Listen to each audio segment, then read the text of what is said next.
Was Kermit Gosnell a courageous crusader who helped women exercise their reproductive rights? Or an incompetent, unethical doctor who found a niche providing abortions to poor, desperate women with nowhere else to turn?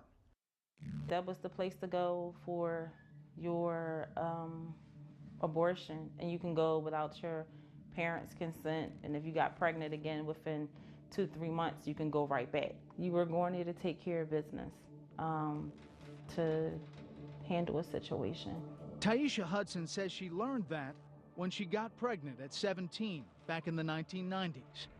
She didn't immediately decide to get an abortion, but when Taisha's mother found out, she convinced her. That's the answer to a young teenage girl finding out that she's pregnant, still in high school, is to terminate the pregnancy. Though Taisha was almost 3 months pregnant, she took more time to research her options. She said most clinics told her that an abortion at her stage would be too painful to endure without anesthesia. If you're past that 12 weeks, you could not get an abortion without the anesthesia, and with the anesthesia, it costs more money. So the clinic where Dr. Gosnell was at, that you did not have to worry about that. You can be over a certain amount of weeks and still get the abortion done. Then Hudson had to come up with Gosnell's $350 fee. By the time she got it, she worried she was so far along that even Gosnell's clinic would make her buy anesthesia. It didn't. They did the sonogram and they said he basically was just like, oh, you're a little over 12 weeks. And I kind of was like a little over, like in my head, like I was like almost 18 weeks. And they prepped me, no counseling or anything. As soon as the procedure began, Hudson knew the clinic had done her no favor.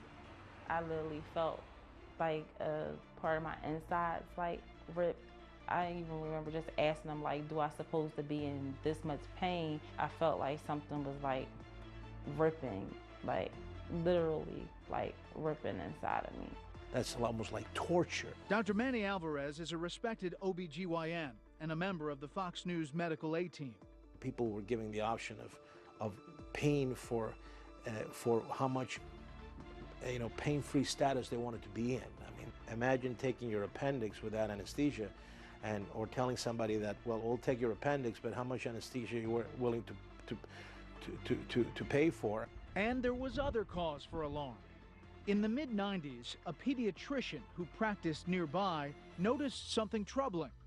Philadelphia prosecutor Ann Ponteria. He had seen young girls and women who had gone to the clinic come back with venereal diseases. Dr. Gosnell was reusing the instruments. The bloody instruments were being inserted from one woman to the next, and therefore the possibility of infection was uncontrollable. Pennsylvania health officials received this complaint and dozens of others through the decades. Complaints filed by patients Gosnell harmed because, again, prosecutors say no state inspector set foot in his clinic for years. If state officials had done their job, would a young mother of two, her name Shamika Shaw, still be alive? According to the grand jury report, Shaw died due to a botched late-term abortion by Gosnell in 2000. He basically cut her in pieces. Her uterus was perforated. Part of the placenta was left in her womb. He butchered her. Margot Davidson is Shamika's cousin and a Pennsylvania state representative. She says after Shamika's cousins took her home, her condition worsened. He told her and her other fellow cousins in her same age group not to call if there was a problem because it would be trouble for them. She was rolling on the floor. She was screaming. She was crying. She was gasping for air, and she was bleeding profusely. They were afraid to call the clinic. They finally did call the clinic and got no answer, no call back.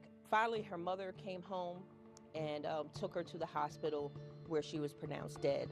Shaw's family sued and said they were stonewalled by state officials. Again, the attorney asked the Department of Health, please give us anything that you can about this facility. And the reply this time was, It's not that we can't give it to you.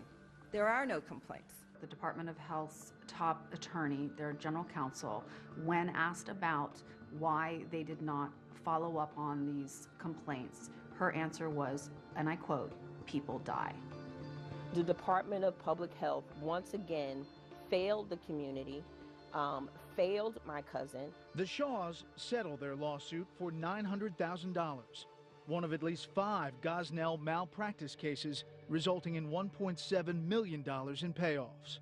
In 2001, one of Gosnell's staffers tried to blow the whistle on him by calling the Pennsylvania Secretary of State, prosecutor Mariana Sorensen. Her name was Marcella Stanley Chung, and she was one of these unlicensed workers who was treated like a doctor. She was put in charge of doing ultrasounds, anesthetizing the patients. She was nervous that she was going to kill a woman, and she told them everything they needed to know to shut this man down forever.